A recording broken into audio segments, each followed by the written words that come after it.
Hi there, this is Gina from Haunted Flower, and today I'm here to talk about Man of Steel, and This Is the End. I know it's been a while since you've seen me reviewing movies, and I took a really long break because we moved out of state to a new lovely location, and I just needed a little vacation. And now I'm back, I'm rejuvenated, and I'm ready to talk about movies again. Man of Steel was worth every inspirational one of the 143 minutes for me. I really didn't know if it was going to be great going into it, but I really bought in once it started.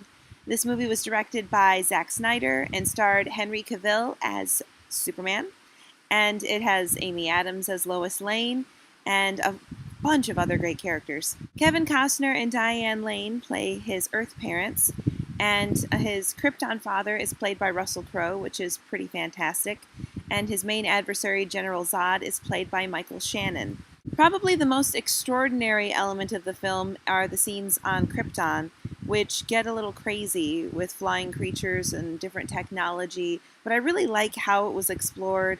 I did not see this film in 3D, so I can't speak to that because I'm still really not a fan of 3D. Loved all the casting. Lawrence Fishburne's in this film as well, and I really loved the writing of it for the most part. There was like one scene that made me cringe a little bit when they went for cutesy instead of inspiring, but I just love how this whole movie was filmed. I love the Hans Zimmer music, and I just was pumped to watch these fight scenes. They were crazy extreme, and you need to go see this movie. It was just so good, and I saw it on a day I really needed to see a superhero movie, and that probably added to my enjoyment of the film a lot. The other film I saw this weekend is called This Is the End, and it comes from the team of Seth Rogen and Evan Goldberg, and this film is an apocalypse comedy. The rapture is upon us, and a bunch of Hollywood actors are gathered at James Franco's house to be shallow and drink and party,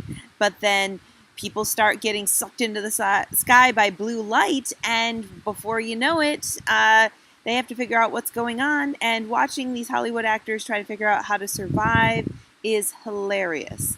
You can tell there's a lot of improv, and this movie had me laughing so many times, some gut-busting laughter. All the Hollywood actors are playing versions of themselves, which might be just kind of amplified things of what people already think of them. The most extreme different one would be Michael Cera, who is playing a coked-out version of himself. Jay Baruchel and Seth Rogen are great buddies. They go to this party, and then they're at odds because of how they feel about James Franco and Jonah Hill and Danny McBride and Craig Robinson.